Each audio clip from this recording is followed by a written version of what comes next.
Pour ces 10 ans, Vivatech confirme son statut de rendez-vous incontournable de l'innovation. Cette année, l'intelligence artificielle s'impose comme la grande vedette du salon. Mais au-delà des promesses, est-ce que l'intelligence artificielle transforme déjà nos vies et nos entreprises? Parmi les innovations présentées, les robots dopés à l'intelligence artificielle ont particulièrement attiré l'attention des visiteurs. Curieux de découvrir jusqu'où ces machines sont capables d'assister l'être humain, ils se sont massivement pressés autour des démonstrations. AGIbot, c'est une société de 3 ans seulement. Donc cette année, c'est la première fois pour nous d'amener les robots participer de Vivatech. C'est pour montrer aujourd'hui la capacité des robots. Ouais, comme vous l'avez vu derrière, les robots sont en train de danser. Donc les robots ils sont aussi capables de parler avec les gens. On appelle ça intelligence interaction. Ouais, donc c'est encore trop tôt de dire que est-ce que le robot peut faire beaucoup de choses comme imagination. Mais c'est vrai que les progrès s'avancent très vite pour les robots. Donc l'année dernière, quand je commence à travailler à AGIbot, les robots viennent de commencer à marcher. C'est un peu comme le bébé de 1 an ou peut-être 6 mois. Mais cette année, il arrive déjà de faire la danse. Ouais, donc c'est un peu comme déjà un enfant de 3 ans ou peut-être 4 ans. Voilà.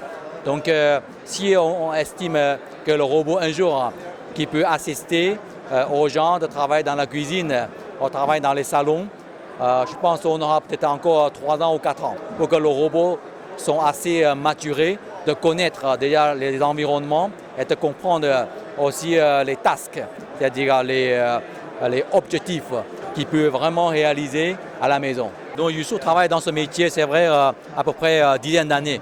Ouais, les Youssou, il fait juste la danse. Ce que vous avez vu derrière, les robots sont en danser, c'est la même fonction de danse. Mais on fait beaucoup plus que Youssou. Comme à la droite, donc vous pouvez voir aussi ce robot-là, qui est vraiment le robot qui est compétent de travailler à la usine. Ouais, qui ne sont pas équipés par les 2 jambes. Le robot s'appelle la série G. Donc ce robot qui est équipé par les 4 roues. Pourquoi les 4 roues sont plus compatibles à la usine? Parce qu'on a besoin, dans la usine, on a besoin de la stabilité. Ouais. Donc toutes les technologies que ce robot, la série J, a apportées, c'est uniquement design pour l'usine. Ouais. On a aussi d'autres robots, celle-là, c'est pour la nettoyer.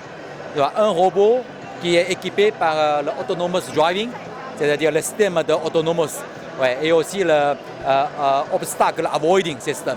Voilà. Donc les 2 systèmes qui permettent le robot qui nettoyait une surface de 10 000 mètres carrés, ouais, sans interaction de l'humain.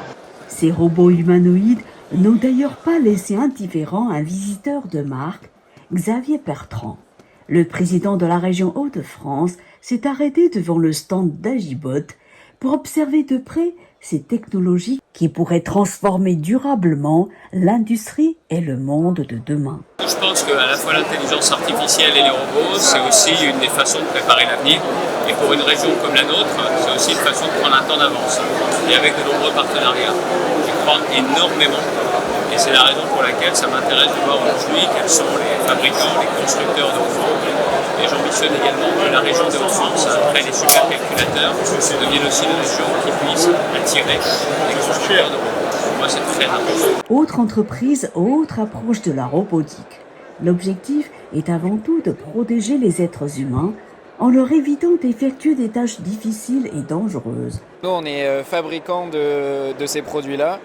Et en fait, c'est des robots qui vont permettre de faire de l'inspection en milieu confiné et complexe. Donc ce qu'ils vont apporter aux clients, ces robots, ils vont permettre du coup de modéliser des environnements en 3D, de faire de la maintenance préventive, de repérer par exemple des fissures, des fuites, des pertes d'eau. Ils sont équipés du coup de lidar pour la modélisation et de caméras thermiques et 4K.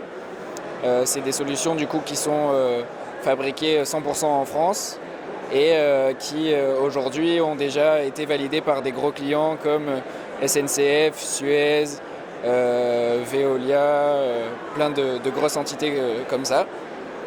Et donc elles opèrent dans des milieux assez divers. Ça peut être des réseaux miniers, des canalisations, des cuves d'eau, réservoirs d'eau, des silos, des environnements complexes et à risque.